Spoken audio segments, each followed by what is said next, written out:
नमस्कार प्रेक्षकांनो. लग्नानंतर होईलच प्रेम ह्या मालिकेच्या पुढील प्रोमोमध्ये जेव्हा जेवण करत नसतो नंदिनी त्याला खूप बळजबरी करायला लागते.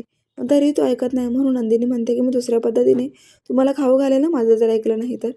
जेव्हा म्हणतो की दुसरी पद्धत कोणती आहे, त्यावेळेला नंदिनी एक एक नाव घेऊन त्याला भरवत असते आणि त्याला तिचं सरप्राईज खूप आवडतं.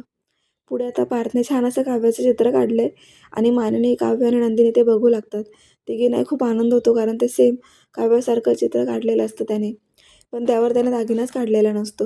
म्हणून नंदिनी म्हणते की पार्थ ऐका ना, तुम्ही यावर एक सुंदर असा दागिना काढा ना आणि आपण ना हे न्यूजला देऊयात. असं म्हटल्यावर पार्थला आनंदच होतो. दुसरीकडे आता वसुआत्याने यांचा प्लॅन चालू आहे कारण त्यांना सुनीताचा नंबर काढायचा आहे. काव्याचा भूतकाळ जाणून घेण्यासाठी ते आता मानिनीच्या फोनमधला तो नंबर काढण्यासाठी धडपड करताय. मानिनीच्या रूममध्ये वसुआत्या येतात आणि तो नंबरच काढत असतात. त्याच वेळेला नेमकं काव्या पण मानिनीच्या रूममध्ये येते आणि काव्याला अचानक आलेला पाहून वसुआत्या खूप घाबरतात. त्यामुळेच आता काव्याला वसुआत्यांचं काय चाललंय हे समजणार का, हे पाहणं खूप रंजक ठरणार आहे. पाहायला विसरू नका लग्नानंतर होईलच प्रेम. अशाच डेली प्रोमोसाठी चॅनलला सबस्क्राईब करा. धन्यवाद.